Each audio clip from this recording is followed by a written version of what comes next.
Nous sommes à Iliofa. Se réfère à la physique, à la mécanique. Et les auteurs qui en parlent, un certain Kurt Lewin, par exemple, qui a inventé l'expression dynamique de groupe, se réfère à ces termes pour mettre en évidence le concours des forces, tension et énergie qui produisent le mouvement et qui aident le déplacement d'un point A à un point B.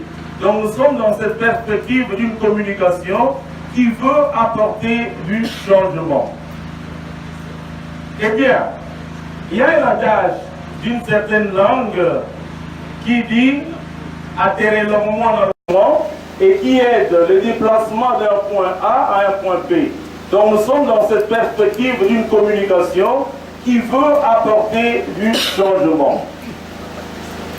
Eh bien, il y a un adage d'une certaine langue qui dit atterrir longuement dans Honda.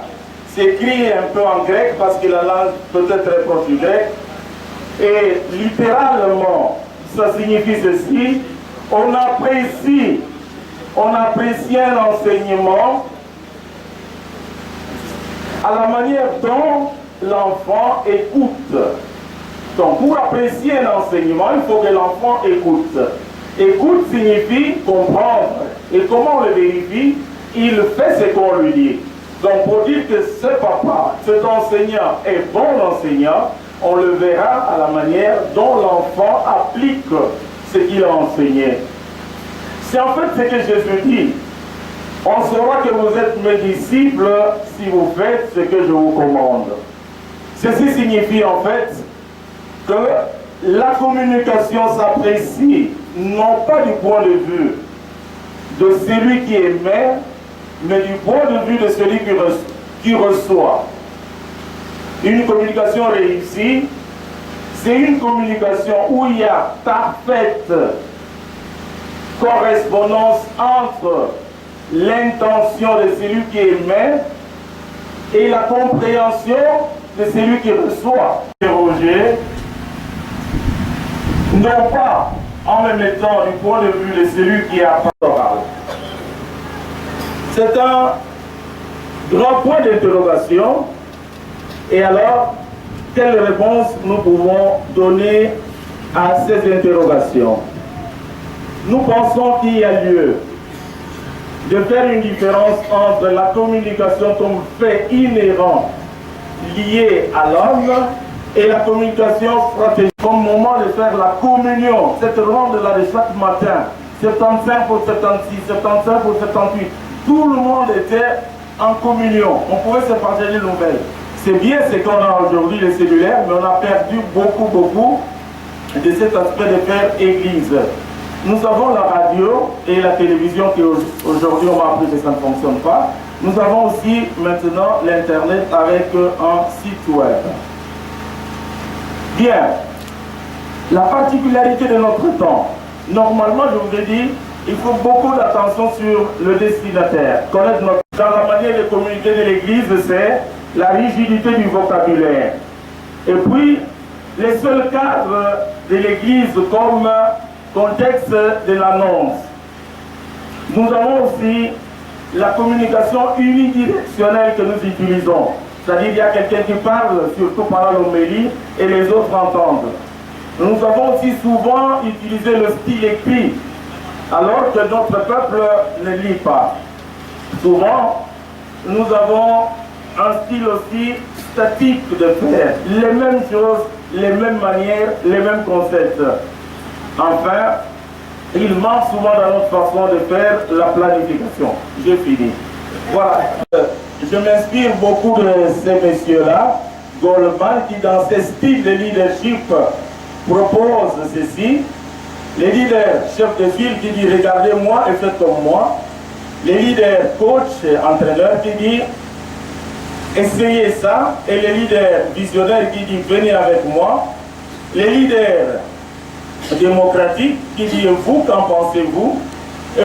Tout ça contre ce que nous appelons la transmission unidirectionnelle pour plus d'efficacité. Alors il faut privilégier ce qu'on appelle l'équation.